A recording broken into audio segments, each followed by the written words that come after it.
Ayan, meron lang pala akong i-share sa inyo na napanood ko sa Facebook. So, kung makikita nyo yung video na ito sa taas, yan yung bata na nakuha sa CCTV na naglalaro siya ng phone tapos bigla siyang nag-seizures dahil sa sobrang paggamit ng cellphone. So, dapat yung mga anak ninyo, lagyan nyo ng Google Family Link yung phone ng mga anak nyo para may oras lang yung paggamit nila ng phone. Ako, OFW ako dito sa Singapore, pero yung anak ko, may limit lang yung paggamit niya ng phone. Kasi mahirap kapag na-addict na yung bata sa cellphone. So, ang kanyang time sa paggamit ng anak ko ng phone is 7:30 hanggang 9:30 lang ng gabi. So, yun lang sa araw, hindi siya pwedeng gumamit. Kasi nga, yung phone niya, automatic siya mag-on, automatic din siya mag-off kapag nakaset yung time niya.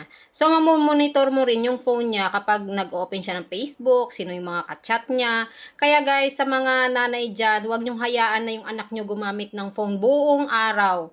Turuan niyo sila ng ibang mga pwede nilang pagkaabalahan maliban sa cellphone kasi masyadong malakas yung radiation ng phone. So, mahal natin sila pero dapat ingatan natin sila. So,